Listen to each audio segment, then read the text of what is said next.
have today? Hi. Jeremy. That's how you're introducing yourself?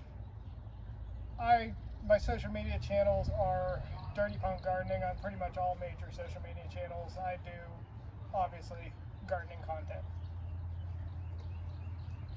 You can see This the is my garden. the Not much beautiful in there scenery. yet. I just getting started. I know, when I pulled up, I was like, any time of the year we could have done like a full tour, Flowers. except this time. Yeah, no, but everything's popping in the greenhouse. Jeremy's just happy that this is his first podcast that isn't strictly about plants, so we're going to do our best to not talk about only plants today. We're going to talk about social media. Man, we could though, because Jeremy is, we're family. This is also the first pod of a family member that I've done, which is cool and fun. Maybe people have caught that already. Maybe we look a little bit alike. I get that a lot. Yes. That I look like you guys. This is my dad's twin brother, so the genes are strong.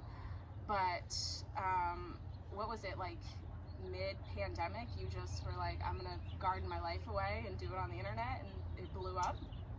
How did it, tell us your little story? I Your started origin making TikTok videos. Pandemic time. with gardening content. As everybody else did. No gardening content.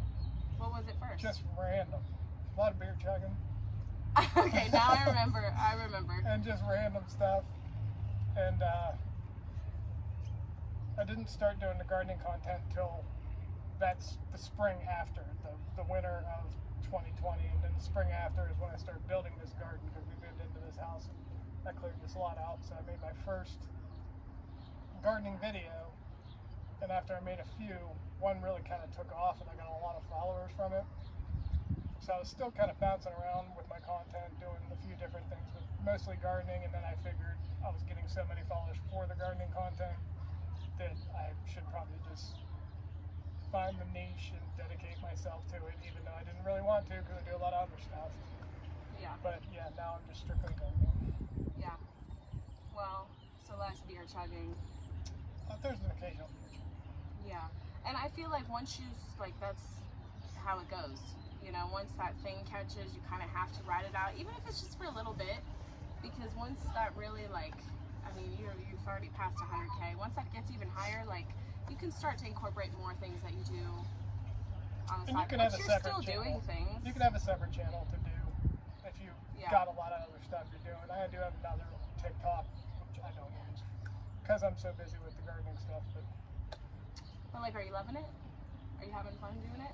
I feel like at this point you're just gardening, but you're setting up the camera too. A little bit of instructing here. Yeah, I mean, I don't plan out my content. Yeah.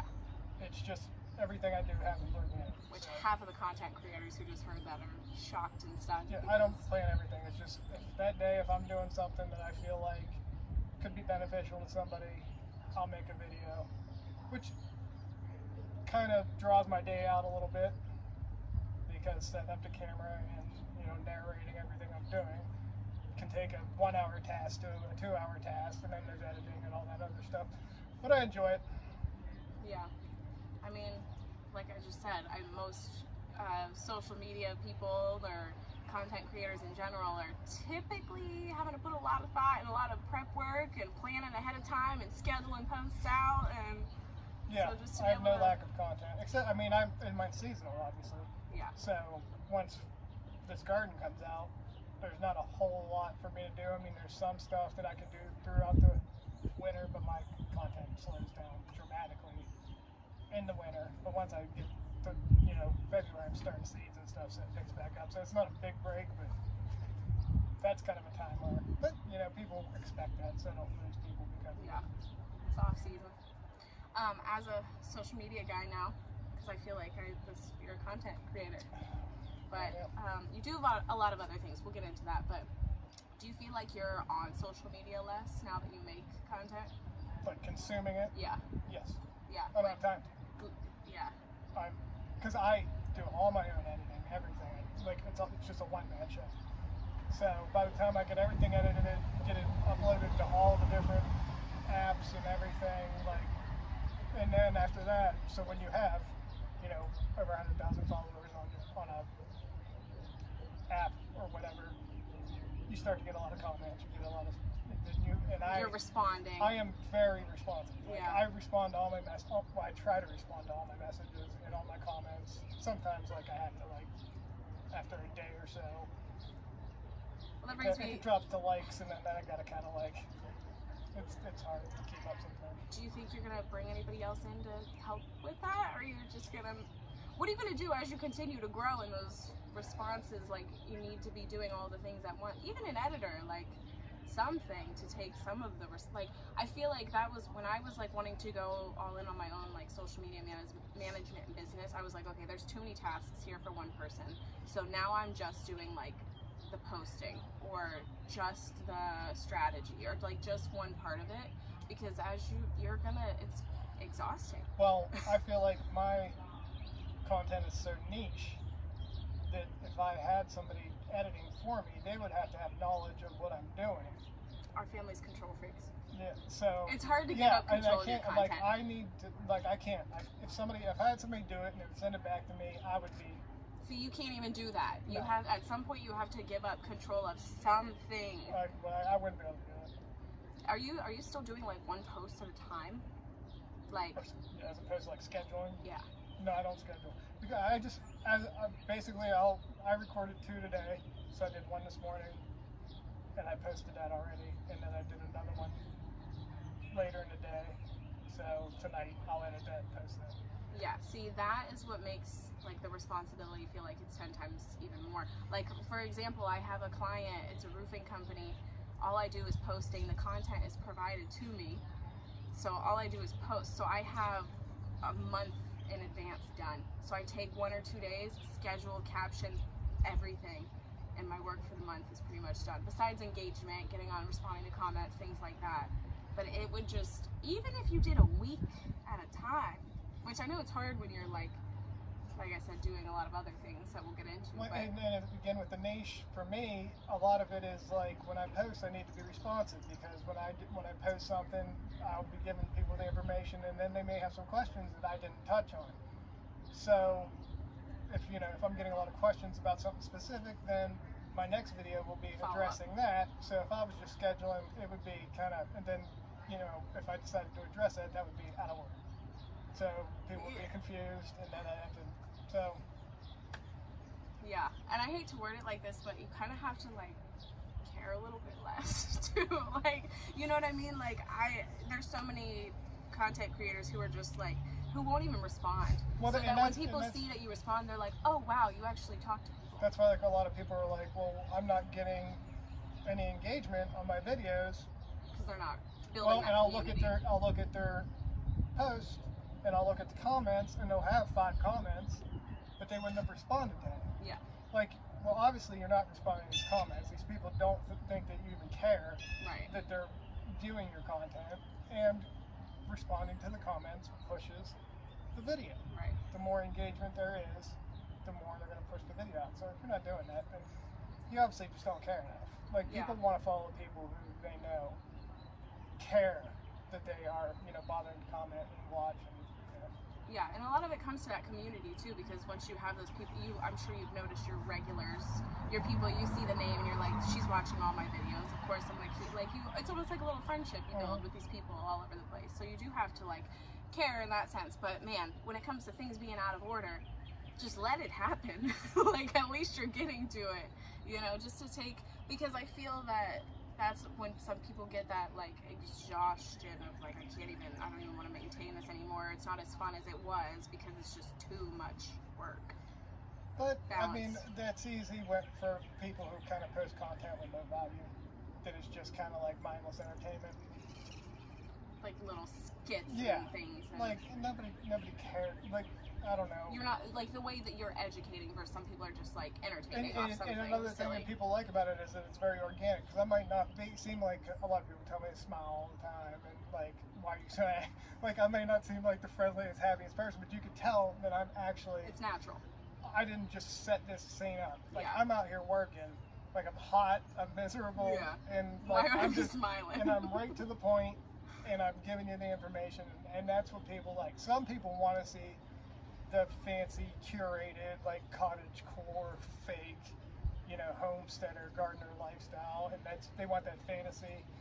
people who follow me just want the information. Yeah, I literally like what I just asked you. Are you on the internet less? And I feel bad a lot of times because I don't support people. Like I have so many friends who are content creators or artists who are doing this or that, and I feel like I'm less supportive because since I started putting out my own, I'm like I want to spend every minute off the internet that I possibly can. So like I'll only see your videos when I'm like gardening or I'm like planting seeds and I'm like, all right, well, how did Jeremy get this to grow? Because why are these seeds not starting? And that's how you know that your content is like really that valuable, when people have to go back and look at it in the middle of their day. It's not just binge watching like for entertainment. It's real value. Like when every time I post videos, like I'll see like a lot of people save the videos. Yeah. Because they want to be able to go back. And I'm going back to when it's their time to do that in their gardens, they want to be able to go back and do it. Yeah. Yeah. Okay. All right. Well, less plant talk. So, Jeremy, probably the first family member that I've gotten how do I word this? Like the entrepreneurial mindset from. Where did you start off? Because you didn't just start off content creator. You've been doing things and starting businesses like left and right. So, what a little short trip through your journey. What does that look like? With ages too would be nice because obviously you're very young now. So the first time that you started a business, you were probably like in your 20s. Yeah, I don't even know. Too many. I've never been. Starting businesses or like actual businesses is different. But I've never been a person who was comfortable working a 9 to 5. Never had a job that I liked even a little bit. That I wasn't miserable every day I pulled up and clocked in. And I just can't do it. I mean, I'd rather be homeless at this point. Like, wait, that's a good place to stop. When was the last year that you worked a real job? Was it Lowe's? Yeah. It was a long time ago. I think that was like... Almost 20 years, yeah. Yeah. So you were probably, how old? 30 maybe. No, so I feel like it was younger than that. No, it probably would have been younger than that. 28, 29, I don't know. It was a long time ago. A long time ago. You But tapped yeah, out. and I hated it. I absolutely hated every day of it. And then what was the first thing that you got into? The graphic designing or just art in general? Painting shit for people? Yeah, I got back into art. Like I was always into art when I was younger, and I was always drawing and everything. And I never really got into painting because I just didn't know anybody who did it. Nobody ever taught me. So when I was about 30, I taught myself how to paint. And I got really into it, and then I really kind of got into messing around with like graphic design and stuff like that. So I decided at 32 I was going to go back to college. So I went to the Art Institute of Pittsburgh. Forgot about that. Where I went there for 4 years, and I learned a lot, I guess.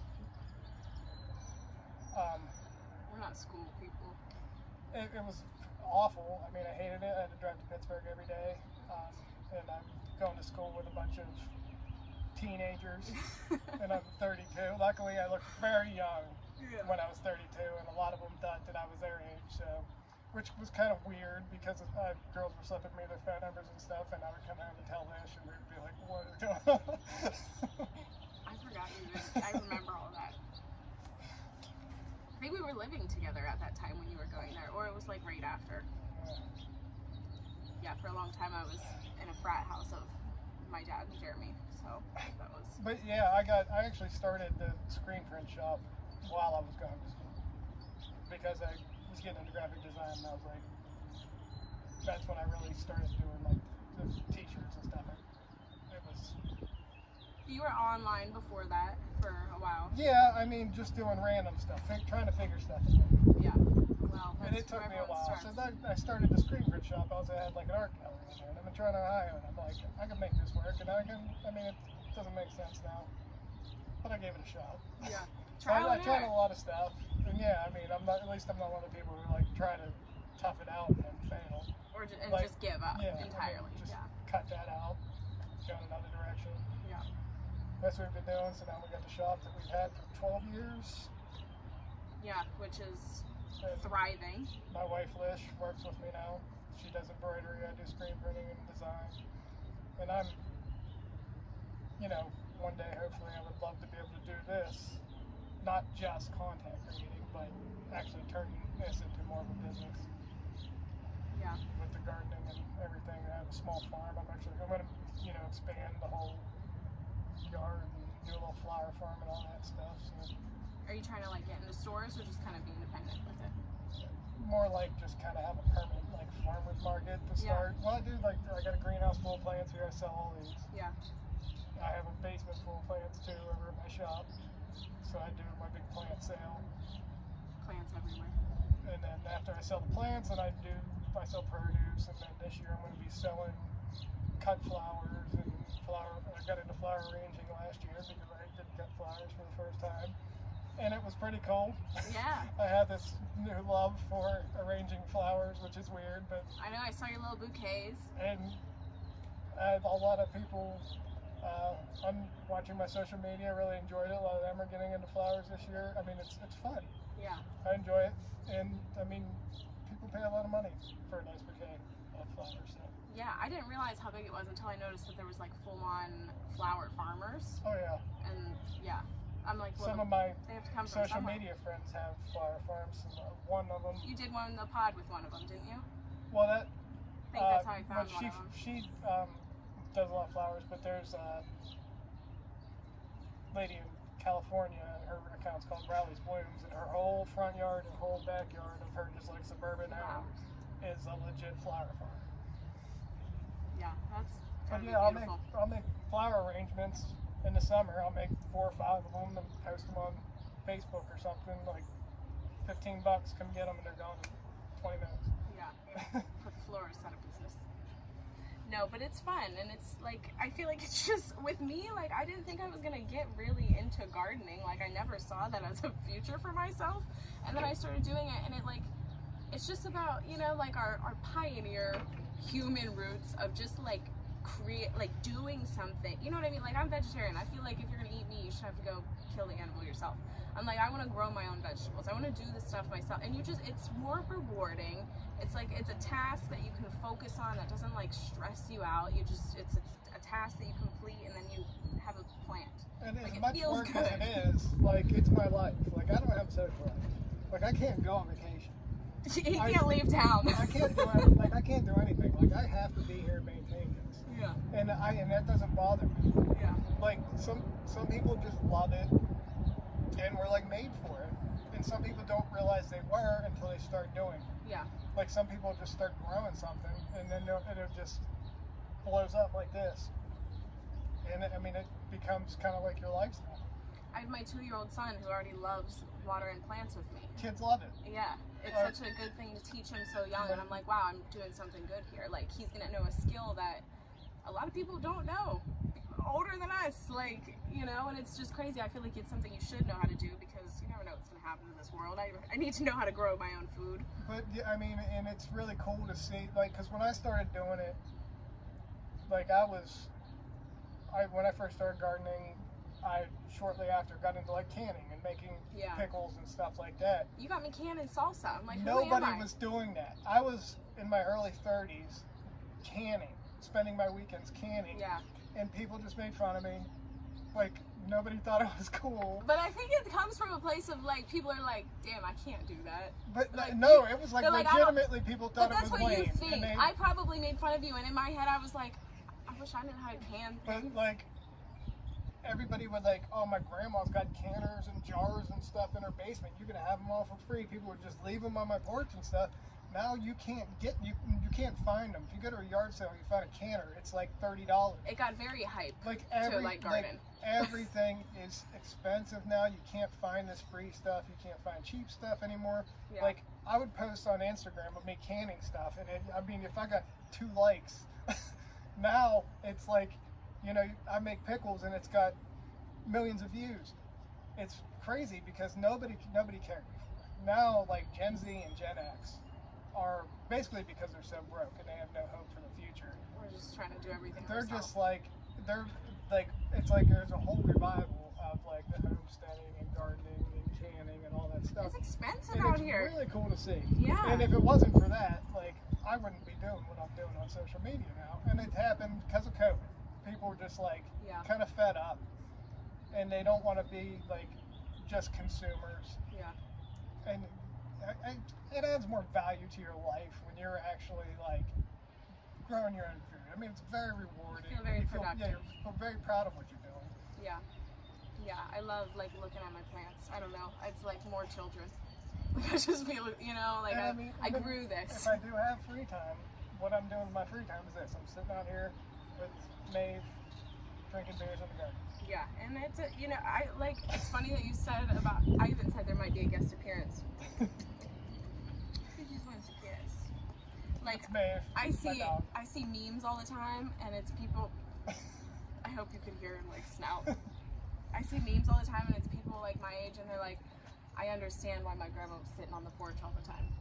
And like you just, I sound like such a like boomer when I talk like this, but To see people in their 20s and stuff, like literally like kind of skipping out on like going get to off college the social media, and get like off the like go not, outside. not buying some like home in some like, you know, cookie cutter home in some suburb somewhere. Get They're farm. buying land. Yeah, And they're building little homesteads and they're farming, Yeah. and a lot of people are doing it. It's really cool to see. yeah, and And I wish I would have had somebody to influence me to do something like that when I was younger. Like I taught myself all this stuff. I taught myself how to can. I taught myself how to grow. I didn't know anybody doing it. Yeah. Nobody. Like, and that's what, like, you know, having boomer parents, like, that's where it kind of stopped because they just had everything. Like, they had no need for a garden. Like, Right. everything was cheap. They had plenty of money. exactly. Yeah, So there was no reason for them to garden or Times have can or do changed. any of that stuff, even though their parents did it. But Yeah. it stopped there. skipped a couple I generations. mean, obviously there's some people that continue, but not many. Yeah, well, you were that person for me, so Hopefully, I can be that person for a lot of people. no, I'm sure you are. Tahera's one question for you was, how do you keep a plant alive? And I know there's so many answers to that, but she will have a flower and it will die. So I feel like the answer is probably just to know what you're trying to keep alive. That was the one question she had, because there's genuinely, that's the other side of it. People who are like, I couldn't do this. I could never Well, do this. I think a lot of people who just can't do it, can't get it, just aren't that into it. Yeah, you have to have the, You the love have for to. it. Me, I'm like hyper focused on everything. You have to observe. ADHD might help. You have to observe each specific plant and their behavior and how they're reacting to what you're doing. You can't treat everyone the same. Right. So eventually, it becomes a routine. So you just, everything I grow in this garden, I just don't even have to think about it. I just know exactly what they need. Because I just observe that, and if I make a mistake one year, it's like I don't bring anything down. For next year, you already Yes, know. it's all in my Yeah. head. I know exactly what happened last year. I know what I got to do this year, and that way I can perfect it. And I'm usually very successful because I'm so observant on everything that I'm doing. Yeah, I could grow a million tomatoes and banana peppers, but everything else I'm still learning. That was my biggest success last year, but like certain things I can't even get the seeds to grow. So I'm like, okay, I need to research this. And then once, like what you said, once I know it. And that's what you can't get discouraged. If you get discouraged about it, then you're just, if you're getting upset and discouraged and you want to give up every time something fails, then it's probably not for you because you're going to fail all the time. Yeah, you have to want to learn it. I fail at things all the time. But when I fail at things, I learn something. Every time I fail at something, I learn something else. I just realized we had Oh yeah, the Tomato Man. the garden bears. Is that who he is? The Tomato Man? Yes. Tomato Man. Tad But, Tomato. Garden beers. Garden beers. Actually, merch is another thing that I really kind of went hard on because People love merch. I have an advantage because not a lot of creators out there can do their own design work and do their own printing and do Okay. their own shipping. Didn't even think and about have that. their own website. Yeah. So Yeah. I come up with new designs and I have my website, everything's listed on there. You can just basically go shop like you were shopping for any brand. I basically kind of have like a little merch brand that I do. And we even do like embroidery and stuff where you can, it's kind of made to order. Somebody order it, we'll get the bring in, make it on demand, send it out. So yeah, we have a big advantage there. We're actually working on, we were talking, setting something up, kind of mainly focusing on content creators that would like to do merch to where that was the next question. to where we can do an on-demand thing for them. We have their design if they want to do hats or shirts or something. Would you We carry can a put little the- store for them, or just Well, to provide? it would mostly be embroidery at first because we can make those as ordered. Yeah. And then we just have their little shop on the website where they can go order it. We make it, send it out, send them whatever percentage we decide on Yeah. for the creator from each sale. I think that is easier a very, very, very good idea, especially because there's so many, like me and T, we're ready to start dropping some teas or some little, because, and not like, you have more of like a brand, we're just, we're just talking, so like, ours would be more on the silly side of like some of the outrageous things that Tahera says. Like she'll say a crazy sentence, and like it's just like something that will keep getting brought up, like silly little like logo teas, things like that. But when people try to go do stuff like that, and start like merch, it's always like a U-print or some really big brand where you're not ever talking to a person. You don't have that like, and I'm like, what am I gonna get here? What's it gonna look like? Great, you don't know what to expect with the quality. And I know creators that do that go through those big on-demand printing like sites like might that. be cheap, And but you'll go and buy a T-shirt, and the T-shirt's $35. The creator's probably getting maybe $5 of that. oh, the split's bad. Yeah, Yeah, but I can sell a T-shirt for $15, and yeah. and Work people, with small businesses. and people will No, buy. you have to People do will that. buy those all the time, all day. We'll be your trial brand. If you're selling a $35 T-shirt, like, I mean, but not a lot of people are going to be buying those. So Yeah, maybe if you're like, the main thing we wanted to do was really kind of try to keep the cost down, and make a reasonable cut for the creator so that they can actually make some money on it. Yeah, some of them just want to get their stuff out. yeah, because most creators are But I'd small, like to see them be able to make some money. small businesses. Yeah, they don't have tons and tons to invest into it compared to like a huge business. But yeah, no, that's a very good point. I didn't really think about. Do it. Yeah, there's been creators like I see they got shirts for sale, and I go, and I look, and I'm like, I'm gonna pay $30 $45 for a for a shirt. T-shirt. And what is the quality going to be? Yeah. Like, is the print just going to wash off after 2 times? So Yeah. that's sketchy. And you can design the whole thing yourself. I obviously I've hit you up for some logos in the past, things like that, but it just like slipped my mind that you really, no wonder you're so exhausted. You're working, I was gonna say 9 to 5, but we all know you don't wake up that early, so like 11:30 to Yeah, 4 I'm in there. at the shirt. I'm in there by the crack of dawn. Yeah, at the Usually. shop, and then this is your evening. But like, I feel like that's very important. So many people, especially my generation, like it's very 50-50. Half of us are entrepreneurs, and the other half is, Well, 9 to 5. some people like to know. They like to know exactly how much money they're getting Yeah, every 2 weeks, Yeah. whatever.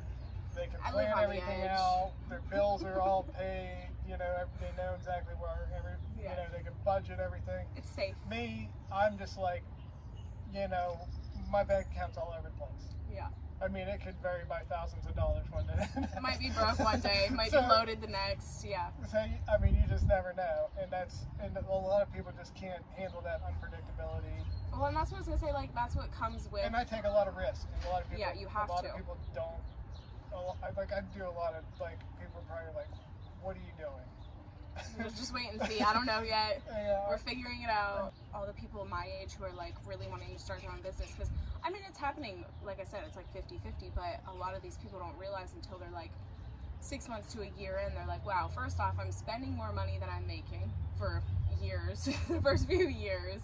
On top of that, you're not working 9 to 5, you're working 24 hours, because whether it's actually doing the work, marketing yourself, editing, doing this and that, because you can't just be a business owner today. You have to be a content creator, or you have to hire one, or like, there's just so many different things, because there's so much more competition now than like a business 40, 50 years ago that like you might hear about them in the newspaper or word of mouth, but like if your brand isn't on social media, someone else's is. Like you have to be all the places, and it's way more work than a regular job, and it's stressful.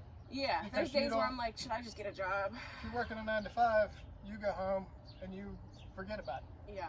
If you own your own business, someone's texting you go home you, and that's all you're doing is thinking about it. Yeah. You're laying in bed and you're thinking about what you need to get done.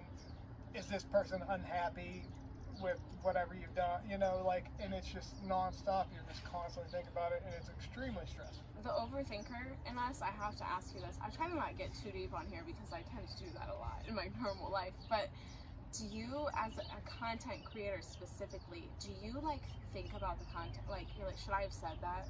Do you ever have those thoughts? Because everybody in my life tells me that I just need to not give an F, and that it's like at the end of the day, the most successful people we see all around us literally don't care what they say, whose feelings they hurt, or anything. But I find myself way too much like, should I have said that? Not really.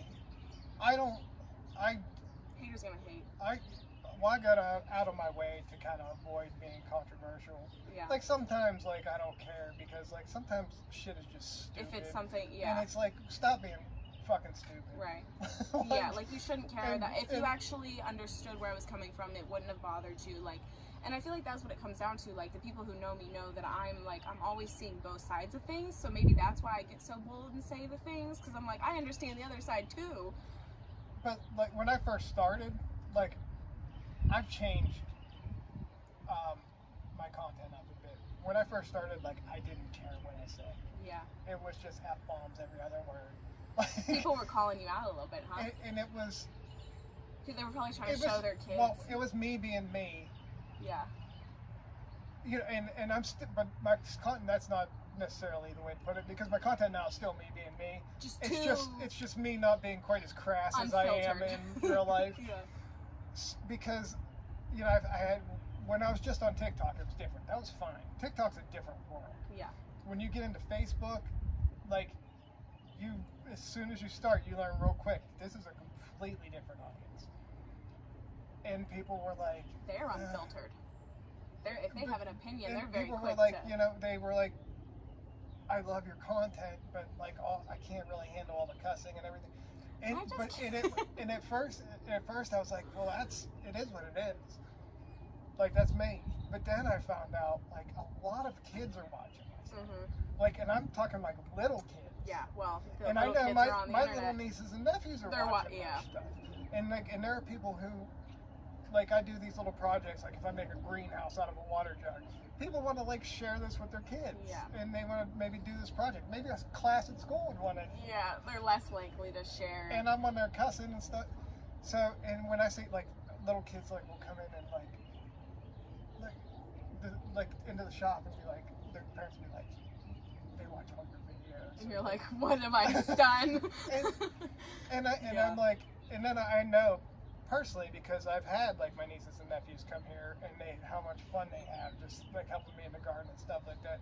So if I can get, you know, some little kids interested in it and they're enjoying it and it's something they really want to do, like I can sacrifice, you know, the language.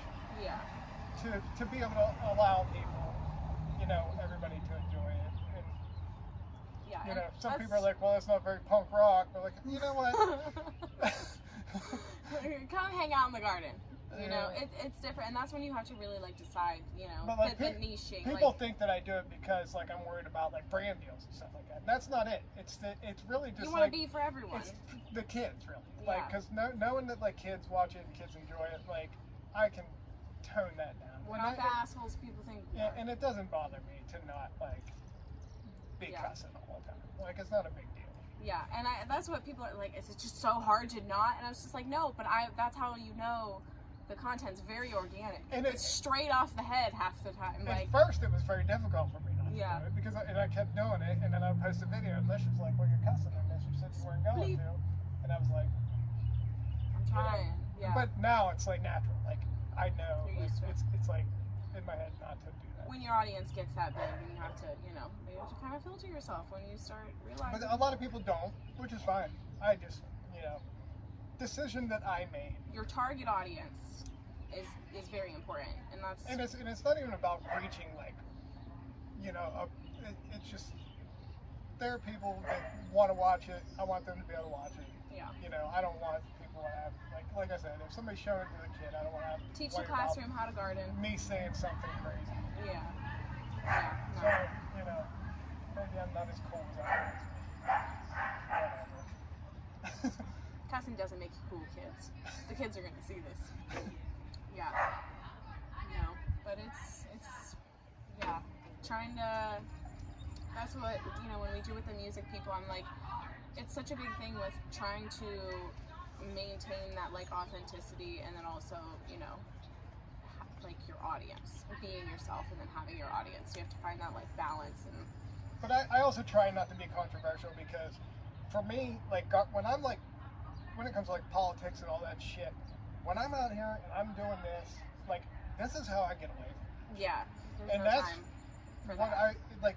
People who are like, if you're like, there are people who have gardening channels and they're making There's garden controversy. they but make I will yeah, they make everything political and conspiracy theories and all this shit. Like if you're gardening angry, you Stop. know, You're doing it just for the wrong reasons.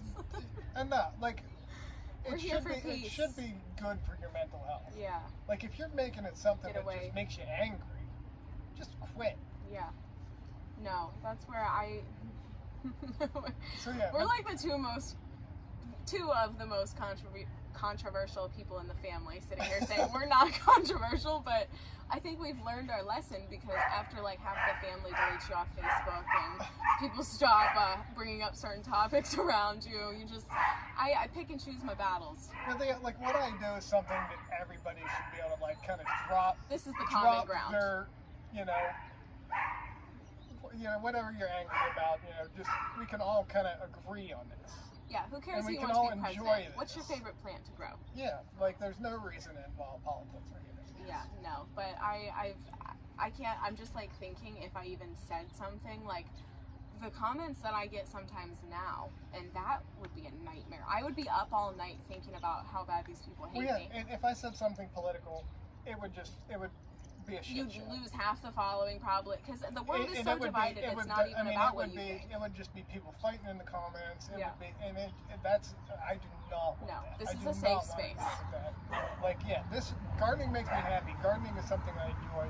I don't want it to stress me out. I Yeah. don't, you know, and I have to, nothing really stresses me out anymore as far as the comments. And a lot of it's kind of tamed down. I think, I mean, I got a lot of shit about like the way I look and stuff.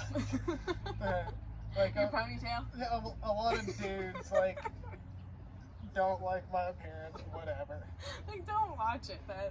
You know. I don't know what to tell you. Yeah, I had someone really hating on, because like I said, like I am thinking out loud on this pod. We've almost went straight through, and very little is gonna be cut here. And I had a guy who commented, he's like, don't watch this if you're looking for intelligence. Watch the whole thing, and drank every time they said like or And I'm like, well, thank you for watching the whole thing. You know what I mean? Like, I said it right there. But when you're doing it that organically, and I'm like, let's see you guys try to make some content, because you'd be pausing and cutting and editing, and I'm here because there's a small amount of people who like to hear me talk, and we're just here to let other people talk, and there's no room for negativity. And honestly, if you're looking to make content, the more you're talking and the more you're putting out, even if it's useless shit, just make it. Because I mean, if I go back and look at the shit I made 2 years ago, it's cringy. Growth. I mean, Yeah. and I can go back like on TikTok. Oh, I have deleted videos. Like if I deleted some too, because I've some of them deleted TikToks, YouTubes, Instagrams. But TikTok was where I started, so like I got a solid year, almost 2, of videos on TikTok that weren't on Instagram or Facebook or anything like that. So I go back there and I watch those. I mean, they're bad. Yeah. Like it's not that it's like a bad idea for content. It's just done really poorly. Yeah. Like it's hard. It's hard to hear me. The video quality sucks. The editing sucks. Yeah. Like everything about it. Well, and I have so many people who I know that should be doing content, just, you know, with other things that they're doing, and they're like, what's it gonna look like? I'm too worried about da-da-da. I'm like, you have to start somewhere, you know. Me and T started putting out, we're still using an iPhone, you know what I mean? Like, you just start and do it. And that's the thing, though, like, some of my favorite people that I watch, like my couple podcasts, like, I love watching where they started and where they are now and how they have it formatted now compared, you know, people love to see growth, especially if it's really like the community of someone who wants to see you grow. They're going to support you from the bottom up, you know. I love some of your people, your 100,000 have probably been there since those basement TikToks. Yeah, there are some people on TikTok that, like us, they still comment on my stuff all the time, and I know that they were there since I first started doing it. Like, I'm sorry. But like people like, even like Lish, she's like, she always wants to make content and stuff, and she's always like struggling with it. Like I'm like, a mental first game. of all, you're trying to do too much. Yeah. Like, you don't even know the basics of just making like a simple video, and you're trying to do all these edits and transitions and all this stuff to like make it, you know, this kind of TikTok like trendy stuff. Yeah. Like, save that until you like learn how to, you know, do basic edits and stuff like that, and feel comfortable in front of the camera. Like, if you're not comfortable in front of the camera, it doesn't matter how fancy you edit the video. If you just look like a statue there, like, you know, like a hostage. I still look like that in half of my, if I'm making like a piece of content by myself, but this is very natural to me because I can sit and talk for hours. So like when people ask, how are you able to do this, but you can't stand in front of like a audience, I'm like, that's very different. I can ramble all day with somebody with a good perspective, but making content's a different, especially if you're trying to follow being trendy and stuff. And that back to like how I consume less content now that I make it. I think part of it for me was I'm comparing too much to what other people are doing, and these people who are trying to keep up with the social topics, and I don't know what's going on half the time, and I'm fine with that. I never, like, there are some garden content creators who do a great job. They do like really nice quality videos and stuff like Transitioning that. And even like when they have like, you know, videos that blow up and stuff. But I never look at another creator's videos and be like, oh, I need to do what they're doing. Yeah, no, and it's, for me, it's more like, I'm not as good as them, why am I even trying? Well, it's when you try to do what somebody else is doing, you're not developing your own style. Yeah, that's why I can't watch any And if girls. you don't develop your own style, it's never going to look natural. Yeah. If you're just constantly trying to copy what other people are doing, it's not going to be natural. Yeah. When you do it long enough to where you get your own style down, then it's going to feel natural and people are going to enjoy what, like, my thing is kind of a no-nonsense, like, not here trying to impress anybody. Yeah. Like, and that's what people think when they see me. But I even though, like, I don't put a whole lot of effort into being flashy and happy and, you know, smiling, I do my best to make a good quality video. It's authentic, it's entertaining, it's valuable. I try to do good edits, I try to get good quality video, good sound, everything. I try to make it, you know, visually appealing. But still, I don't try to be this, like, bubbly. Yeah, that's what I'm like, I can't keep up with the personalities of these people. I Camera can't keep bouncing up, around and, you know, I can't like, keep up with segments, I can't do all that, I'm not so gonna that's fucking be dancing or doing any of that. I can't like, dance. It's just not, like, I'm not doing anything. Like, sometimes I'll do one of the trends. If I feel like I can do something that is me kind of being an idiot. Yeah. Make it your own way. And it's going to be funny, and it's not going to be like, look like me doing something cringy trying to do a trend. Yeah, well, trends don't last anyway, so. But sometimes it just, if you've got a good idea to do something funny with it, make it just authentic. doing it because you think you're going to go viral.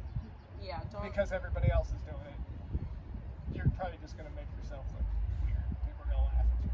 Yeah, I've said it a million times, but that's the reason I've had to bring on our amazing, phenomenal editor, because I can't even listen to my own goddamn voice. Well, I used to be like that. Like, I can't edit. I don't want to edit this. I want to just delete it all. When I started doing my stuff, like, I wouldn't even talk to the camera while I was doing stuff. I would record everything, and then I would talk. I'd do a voiceover. Yeah. But I would do the voiceover. I couldn't even do it in the house, like, because I couldn't have Lish hear me doing it. I can't do it I in would front go of in other people. I would go in the garage. Lish just pulled up, and I was was like, please don't come over here, because if she does, I'm gonna get anxious. I would go in the garage, or I would do something to where nobody could hear me doing it, because I was so uncomfortable with it. And I was like, I actually started when I started like getting followers and stuff.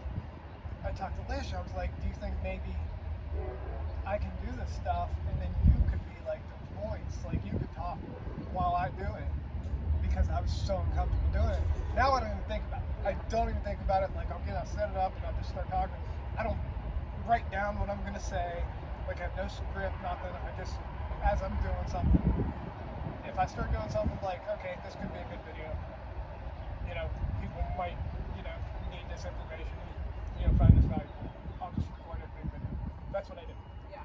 And I feel like if you have to overplan it like that, you should probably stop. Like if you're overplanning like that and you're writing a script and doing all that and it's not blowing up, it's probably because it's not natural enough. Just do you. Just be natural. Do your thing.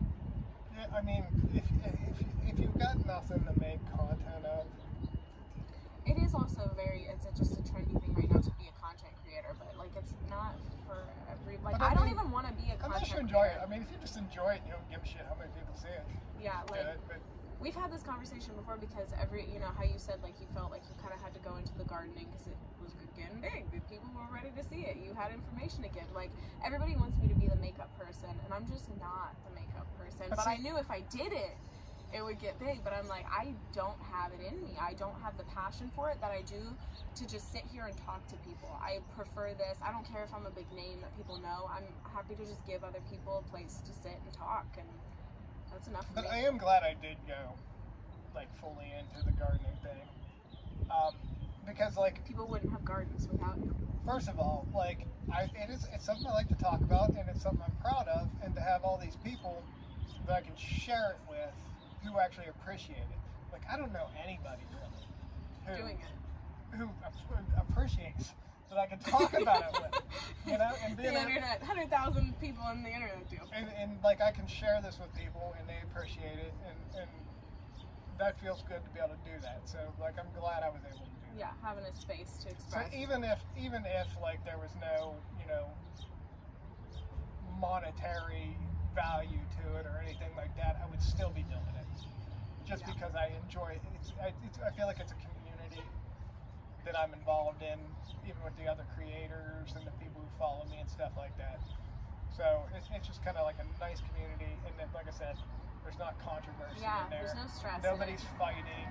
Like it's just peaceful community to be and like all of us. But there's some bigger garden content creators who aren't a part of like the community of like us. I would say like mid-level. Yeah. But for the most part, most of us like in the mid-level creators all know each other. We do podcasts together. We're always supporting each other. So only one the only other garden person I follow, they're not even a garden person. He lives in an apartment, and he shows apartment people how to grow your plants in your apartment, or like propagating. Something I've been getting like into. Houseplants? Yeah, like how to have a garden if you live in an apartment. I used to mess with houseplants. Well, you don't need to now. I mean, I did a lot. Yeah. Mostly succulents, but like You did. I went so hard on this that I don't see. I took a year off on gardening when I was building the shop because I didn't have time for it. So I started getting into succulents, and then I had like hundreds of them in there. I started getting into succulents because you don't hear a lot of men say these things. I could just I see Lish did. Lish started getting into it. Yeah, you guys had a lot. And I had to start taking care of them because she bought a bunch of them and she wasn't taking care of them. So I had watered like once a month. They were all dying. So I had to figure out how to take care of these damn things, and then I started getting into them. You're like, and then people started giving them to me, and then people started ordering me like succulent of the month club, and I'm like, I don't want this. so I just quit, and I just got rid of a bunch of them. But yeah, I don't give a shit about houseplants. Yeah, I like the big leaves, like those big plants like that. But if I can grow it outside, She still messes with them, and I mean. Mine do way better outside than she'll inside. get way into it, and then they'll die, and then she'll get way. So I did want to touch on one more. Keep that in. I hope you can hear it. Welcome to my neighborhood. Welcome to T-Town, folks. But it's not though. You're right at the beginning of the other neighborhood. This is the town. It's good up to about here. The town that I hype up all the time. Yeah. This lady's dragging half a bumper.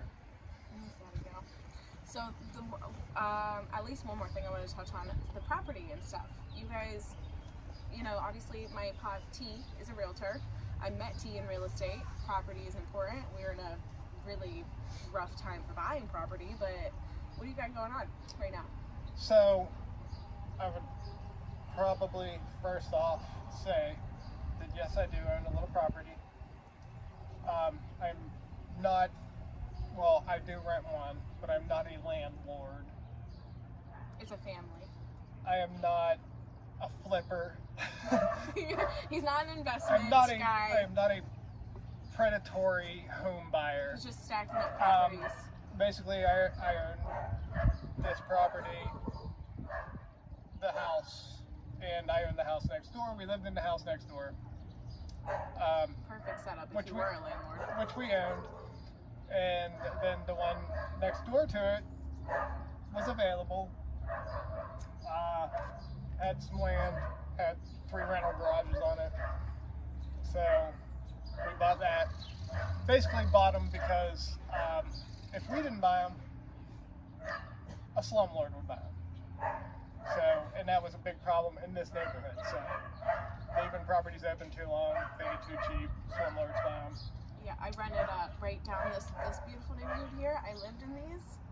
$500 a month. I know people from all over the world are going to hear that and be absolutely shocked and appalled. But $500 you get what you're paying for. But you're not getting that now.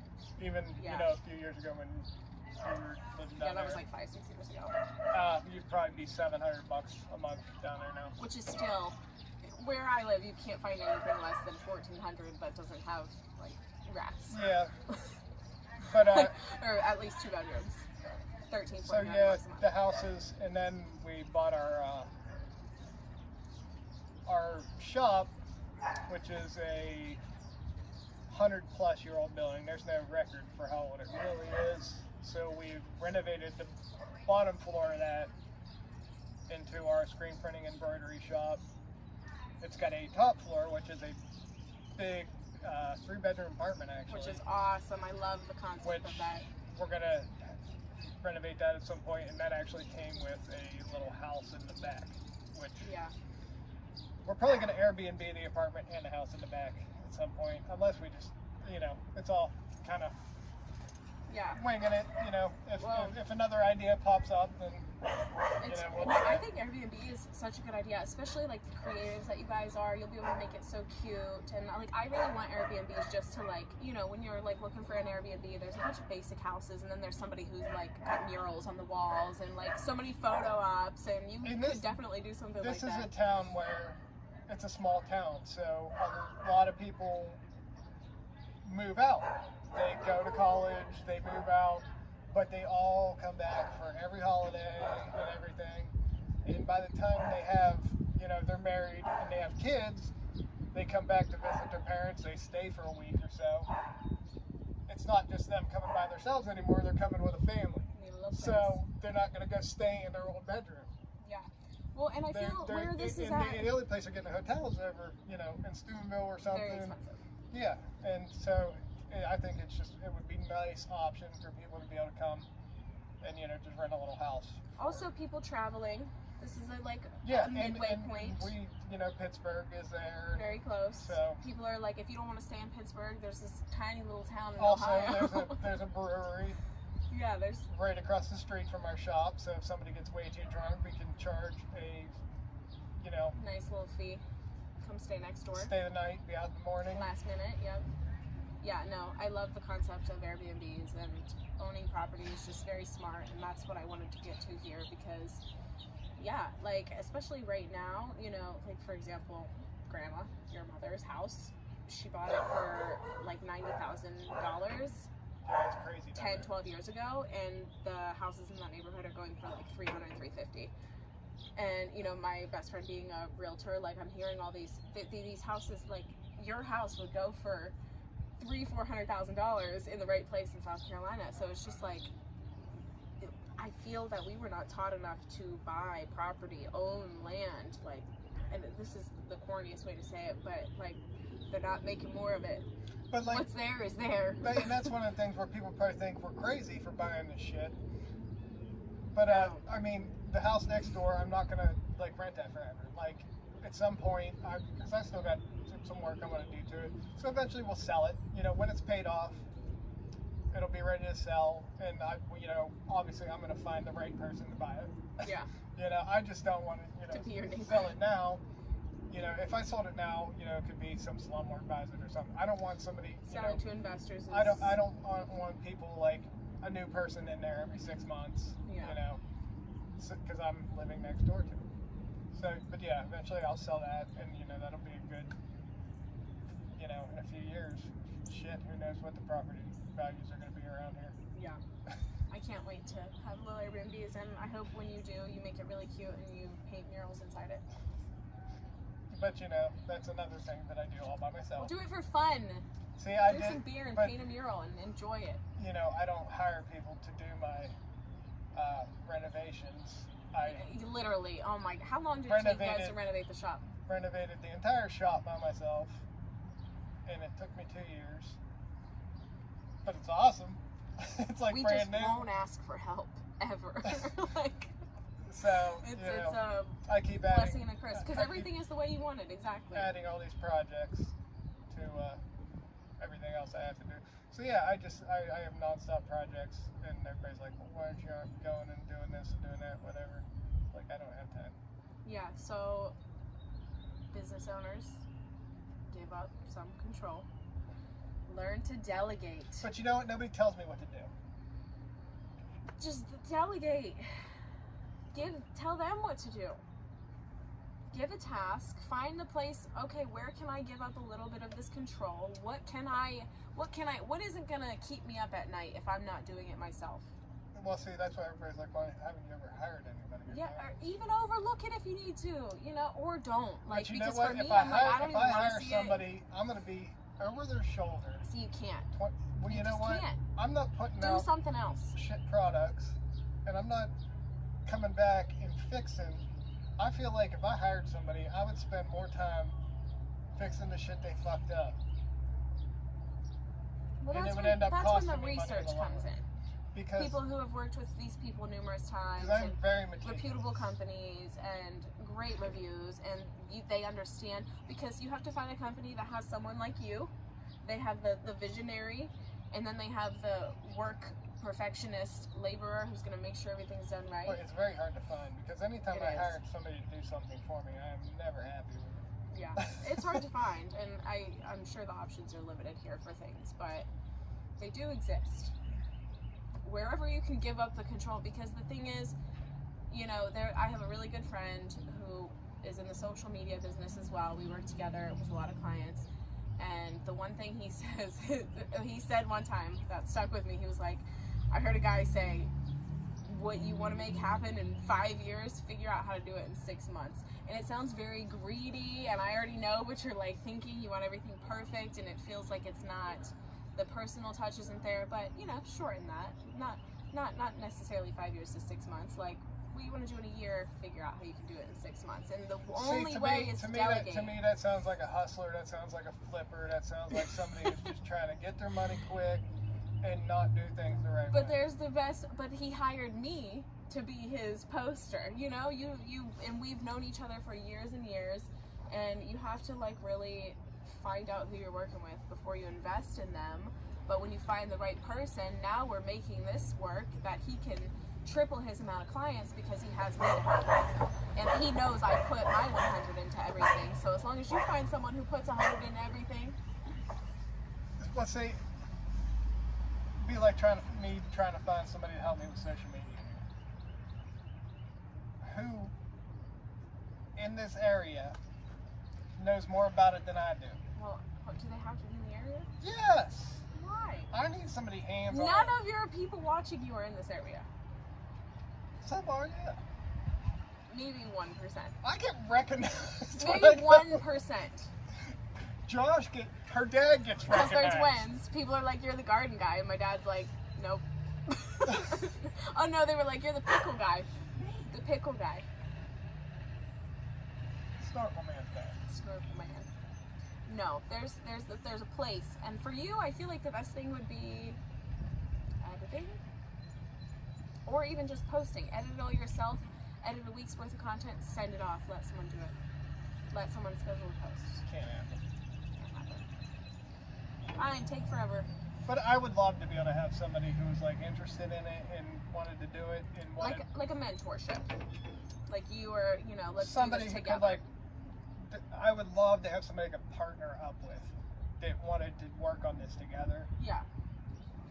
It's just not there. Well, and that's And, how I feel with my editor, like, because I was doing it like myself. I don't know, like I know a lot of people who try to do social media stuff, like business owners and stuff like that. They try to make, you know, good quality content. It's always garbage. There's way more knowledge behind it that you It's have always to know. trash.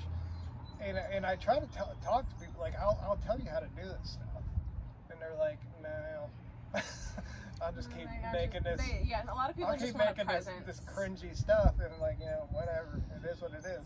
A presence versus bringing value. I don't know any businesses locally who understand the value Are of any good social media. even making content? So like, for my business, we don't really do it because You don't need it. we've already established. Every time I go there, there's We've already established piles our of- clients. yeah. So it's not like I don't need to reach out and find You new. wouldn't be able to handle Yeah. a slew of new clients. So Lish does sometimes because with embroidery she can like do like small jobs and stuff like Yeah. that, feminine like that. So she does it, and she's pretty good at doing that on social media. But I don't know any businesses who are like creating good social media content and stuff around here at all. Most of them aren't doing anything, Yeah. like anything. And it's not Like hard. they'll just make a post with like a picture or something, but nobody's creating videos or doing anything like that. You just have And to a know lot your of them goal. are in the industries that really could benefit from Right. it. They're just not doing it. And I don't even know if there's any companies around here that like even teach that. Except for the boutiques. The boutiques are doing it. Shout out to especially Meraki. It's my They- girl. they're- We went to school together. They do a lot of at least a lot of posting and stuff. I don't know if they do a lot of videos and stuff. Not a lot of videos, but she's consistent. Consistency. You know, like that's when people they're like, oh, I'm gonna post like once a month. That's not doing anything. It's not doing anything to benefit you. You have to post 2 to 3 times a week, and that's like a minimum. Because if you're not, somebody else is, and that's what sucks. If you don't get them, H&M's gonna, because they're posting. They have ads running. You know, it's not even And just content. if you're a small business, people need to know. Like, if you get one new product in, make a post that day. Get that in there. Yeah. You know, like it's important. Like it's super important because, you know, like a chain, like a big, you know, whatever, your competition mainly because how Right. many boutiques around here. But if you're not like drawing people in with something constantly, Yeah. like you're just not gonna survive. That's why a lot of the clients that I would have, they would want me to be on site. So there was a point when I was going to. And that's kind of what I was Whew. saying. Like if I had somebody helping me, It's I expensive. would want them to be on It's site. expensive. Like, because I was going to, which it depends on what the job is. You know, you might be able to plan it out for an hour or two, but I was going to sometimes 5-6 hour jobs for, because somehow I made my way in with the constructions. And like now I have the knowledge, so I'm like, I'm rolling with it. You know, I've been working with roofers, glass companies, all these things, and I had to learn it all. So I'm like, just, you know, going with it. But I would go to some of these jobs, and that's when it's like, okay, it's more worth it for this person to be here doing this and this person to be doing this after. Because someone doing all at once, I'm like, you're not going to be able to afford that. Think about the hours that are coming up to that. I'm at a 6 to 7 hour job. I'm editing for 3 to 4 hours. I'm scheduling for 3 to 4 hours, and that's just for a week or two. It's expensive, and then people are shocked by the price. Social media management is a new job, so if you are a business looking for a social media manager trying to pay $200 to $300, you're talking $25,000 to $5,000 worth of work if you broke that down hourly. I've offered businesses like, you know, let's collab on a post. Yeah. If I collab with you on an Instagram post, It's gonna get seen. if your business gets, 300 views, like a business here in People Toronto, Ohio, underestimate collaboration if they get a 300 view video, that's probably a big deal. Yeah, collaborations So, are huge. If I collaborate, like I did a collaboration with our shop, where we were doing your page versus your page. doing the embroidered Tomato Man sweatshirts. Yeah. So Numbers. like our shop gets, when we post, 100. Because you're not going all in. 100 views or something, like whatever. It's just like people follow us, like local people see it. I did a collaboration and I put the shop as a collaborator. 200,000 views. Yeah. Yeah.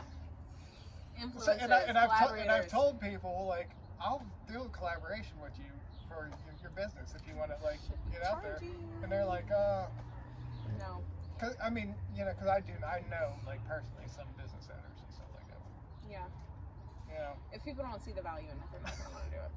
And once and they like, see the value in it, sometimes you have to show like, that first. Like, let me show you this. Let me show you what this can do for you.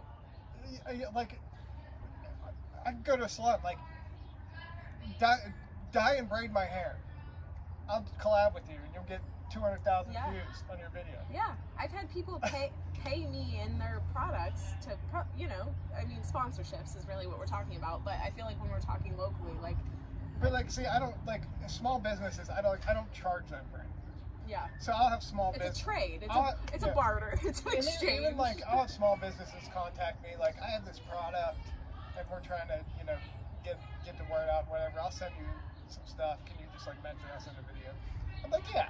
Like, I will help you out. You're just like a mom and pop. You're a farm who made like a planter pot or something like that. So yeah, I'll use your product and I'll shout you out in a video. If you're a corporation, like, no, you're gonna pay me. Right, they're making millions off it. But yeah, I don't mind helping small businesses. Like, and I don't, I'll do it without just, give me something. You don't have to pay me. Just, Yeah, and that's really back to what we're doing here. Like, the reason we did it. Me and T, we get along so well. Both love to talk, and we're giving a little platform to people who are up and coming. They're usually small businesses or artists or someone who's new to doing whatever, and just a place. And then I have some people, like one day I had randomly a couple of people call me and they're like, hey, you do the interviews, right? How much do you charge? I'm like, should I be charging?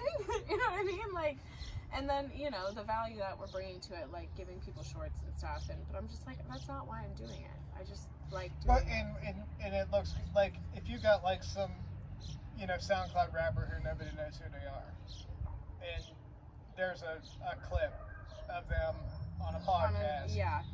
So how many opportunities do those people have to nobody do that? knows like how popular that podcast is. Yeah, they're just seeing that person on a podcast. There's so many podcasts I've found that way, and I get to it and they have like 3,000 followers. So I'm like, that's they're seeing that person on a podcast and they're thinking, oh, well, he must be somebody because he's on a podcast. Yeah. When you see, there's a lot of podcasts you'll see on like TikTok and stuff. Not even Who've a just podcast. started, I know. It's not even a podcast. What it is it'll be two guys. They'll find a topic that is trendy right now, and just talk about it. And they'll make a short video of them sitting in front of microphones, they probably pretending it's a podcast. Now I think I know. And they're just going back and forth about this one thing. Yeah. They'll start off with like, "Did you know whatever?" Yeah. And they're like, "No way." And then people go to think it's a pod, and there's nothing. It's not else a podcast. There. It's just shorts. Yeah. So, yeah, that's what I mean. People just see two people in front of a microphone, and they're like, "These people are important." Oh yeah, and they think that they really do. No. Nope.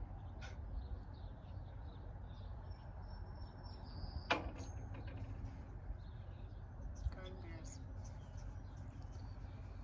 Another thing Jeremy taught me throughout my life: between every beer, drink water to prevent a headache.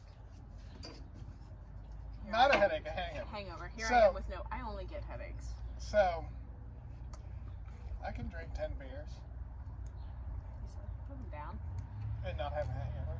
As long as I'm drinking water the whole time. Depends what I'm drinking, but regardless, I'm taking the only time I get hangovers is when I go to a bar. which is very rare. Probably because you're staying up later than your body. Well, because I'm not drinking water when I'm at a bar. And when I'm at a bar, I'm just hammering beers because I'm so uncomfortable that it's just something to do. It Maybe keeps me that's occupied. why oh my god, So I'm when I go my to- ADHD is like, When I go to a bar, I would drink twice as much beer. yeah. Oh At my a gosh, bar I've never realized as that I we're would the if I same was sitting person. here. Because everybody's talking and everybody's Like, I need to do mingling, something. I and don't want to and talk I'm to like- anybody. And I'm like I'm like, uncomfortable and anxious. I'm like, why and am I'm I just here? in other than just like sitting there and staring at the wall, I can drink beer. So I just sit there and slam. And then I have a horrible hangover for like 2 days every time I go to a bar. Just Which is like probably once every a year. You don't go anywhere ever. Maybe once every 6 months. I'll go to a bar. Parties. But yeah, I don't do shit. As I get older, my anxiety gets worse. Yeah, I've always had social anxiety, and now it's like real. When I was younger, I used to drink like every day. There's a name for that, but we've No, grown but it a long way. was just because, like, that's what I grew up in Toronto, Ohio. Like, that's what we did. Even now, you can go to a 2-year-old's birthday party on a Sunday Beers. at noon, and there are grown-ass men rolling in with coolers full of beer. Cool. And it's perfectly normal. That's what everybody, every time I'm anywhere ever, my friends are like, yeah, Sydney, and because they're paying $8, $9, $10, $11, $12 for one drink, and I'm like, my 3 beers will cost me that much. And, Like, I grew up around bonfires and grown men, so. like, I always thought, like, I drink like 3 days a week. And I'll drink like 8 to, sometimes I'll go like 8 to 10 beers usually. And I was like, that's like, just like, that's like not excessive. No, That's 3 like, days, no. no, if you ask a There's some doctor, people doing that every they day. would say that I'm a crazy binge drinker. Yeah, so what do you think about people who are drinking 7 days a week? Well, No. yeah, that's most of the people I know. Yeah. Yeah. So that's just what I grew up around, thinking that was normal to drink every day. So I was thinking, people think I'm just like a moderate social drinker. Nope. Minus the social. Yeah. Minus the social part. Anti-social drinker. Anti-social drinker. Oh, man. Yeah. We drink the fancy beers here only. You know, at my bar, this is $2.50. $2.50. When I lived in Pittsburgh, pretty much every bar in Pittsburgh, you can go get these 16-ounce pounders, or Iron City 16-ounce pounders for $1 at every bar. Where's the bars if the beers are $1? There was something else I was going to say and I forgot. I feel like this is the best. This is the best episode. I wish T was here. Crop Tea, dude, you guys would have had. You should have got a cardboard cutout and just sit in that chair. No, we'll have you back in 5 years when you make it to South Carolina, or maybe next year I'll get her to come here. Misty, no, she would have had a million questions for you and it would have been hilarious. Is there anything else you got for the people? What else?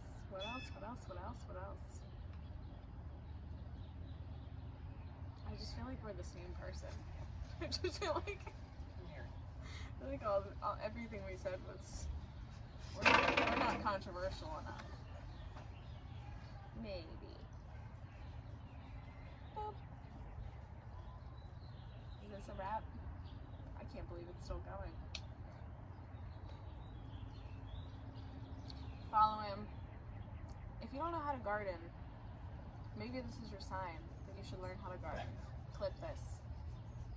We all need to know how to garden because what are they putting in our food? I don't know. Chemicals and stuff. Probably drugs. Drugs. Drugs and sprays and things that your backyard doesn't have. I don't care about that, honestly. What they put in our food? No, not really. I don't know. I care about why things are like 2 times the size.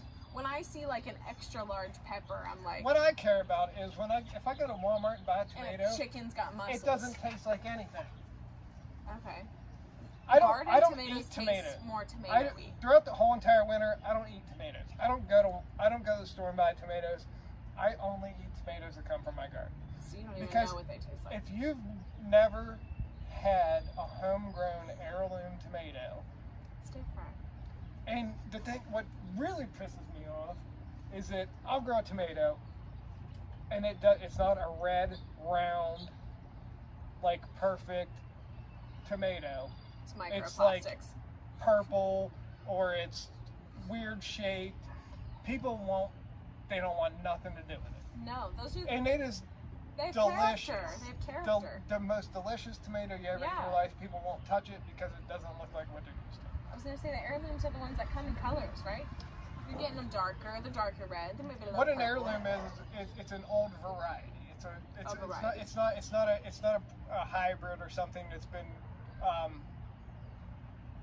produced to last longer on the shelf or survive transport. That's my problem. In those, like, they never get ripe, they never have any flavor. Same with carrots. Like, if I grow a carrot that isn't just an orange carrot, They're shaped funny. yeah. They got People some. don't want, like, they got some I flavor. had probably 50 pounds of carrots last year. They were purple, yellow. Nobody wanted anything but the orange ones. We all want everything. We have the So expectation. if you're growing anything that doesn't look like what people are used to, even though it tastes 1,000 times better, it's healthier, people don't want anything to do with it. We're so accustomed to our I spray feel like veggies. I'm kind of getting, like this lettuce. People see this, it's purple, What's wrong with it? multiple colored. People don't want it because it doesn't look like a head of iceberg lettuce.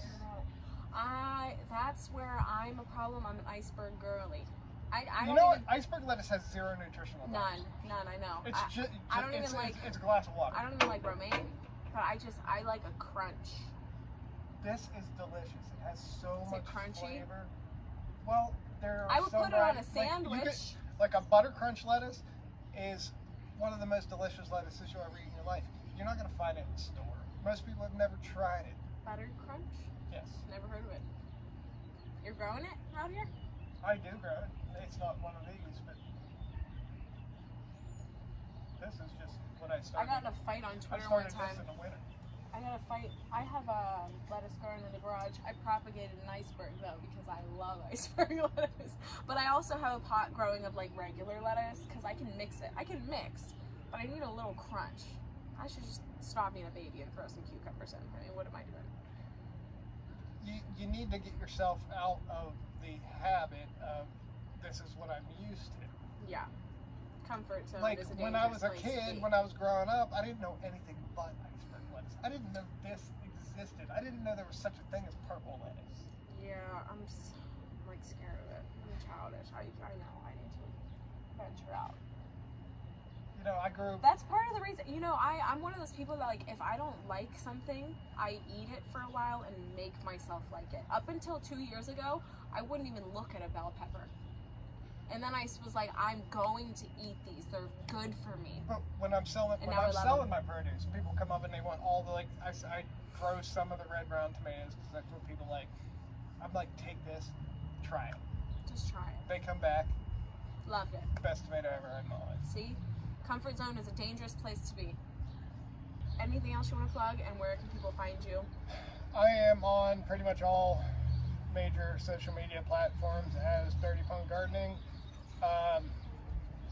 If you find me anywhere, I have a link tree in my bio on Yeah. all my platforms, so We talked it'll about the merch. take you everywhere. And if you'd like to buy some merch, I got some sick merch. Buy the merch. It's adorable. Tomatoes with muscles. Oh, you're wearing one. I should have worn one. So Cam, that's in case we run out of storage and we have to piece together. So that's our outro. So thanks for watching.